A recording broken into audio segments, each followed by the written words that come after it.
ఇక్కడ వచ్చినటువంటి మా అక్క జిల్లాలకు మెదక్ జిల్లా వెల్దుర్తిలో తెలంగాణ పబ్లిక్ స్కూల్ను మండల కేంద్రంలోనే ఏర్పాటు చేయాలని గ్రామస్తులు ఆందోళన చేపట్టారు.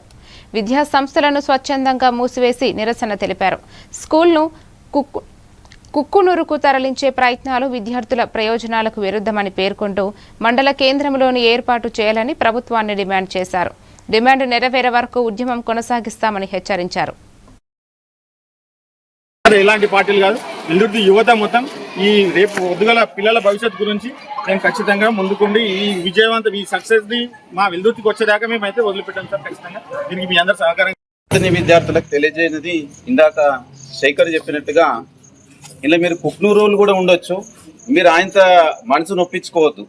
అంటే మా ఊరికి రాకుండా వ్యతిరేకంగా ఇక్కడ మాట్లాడుతున్నారు అనేటటువంటిది మీకు ఆలోచన రావద్దు. మీరు వెల్దుర్తి మండల్ హెడ్ క్వార్టర్ కదా, మీరు ఏ సర్టిఫికేట్ తీసుకోవాలన్నా ఏది తీసుకోవాలన్నా మీరు ఇక్కడ రావాల్సిందే. దీనికి మోడల్ స్కూల్ కానీ ఏదైనా సరే ఇక్కడ రావాల్సిందే. మీ పేరెంట్స్ చెప్పేసేసి ధర్నా చేస్తాము, ముందు కావాల్సిన కార్యాచరణ అంతా కూడా చేస్తాం. అరే మాకు వచ్చి మాకు మా సార్లు పేపర్లు ఇచ్చి మమ్మల్ని ఏదో ఇబ్బంది పెట్టడానికి చూస్తున్న టైంలో మాకు ఈరోజు హాలిడే ఇస్తున్నారు అనుకొని మాత్రం అనుకోవద్దు. ఎందుకంటే మా ఊరికి Veldurthi Telangana model public school అనేది ఇప్పుడు శాంక్షన్ అయింది. దాన్ని కాస్త ఇక్కడ నుంచి కుక్కునూరు తగ్గిద్దామని ప్రయత్నం. కాబట్టి ఈ ఊరికి పేరు మాత్రం మండల్లో ఏముందంటే వెల్దుర్తి మండల్. అంతేగాని ఏమన్నా స్కూల్స్ కానీ ఇప్పుడు ఇంతకు ముందుకు స్కూల్ ఇప్పుడు తూపురాలకు ఒక స్కూల్ నడుస్తుంది. అట్లా అన్ని ప్రతి ఒక్కటి కూడా ఏదొచ్చినా రేపు పొద్దున ఇక్కడ ఏం లేదు అన్న ఉద్దేశం మీకే చెల్లిపోతాయి. అలాంటివి జరగకుండా ఉండడానికి శాంతియుతంగా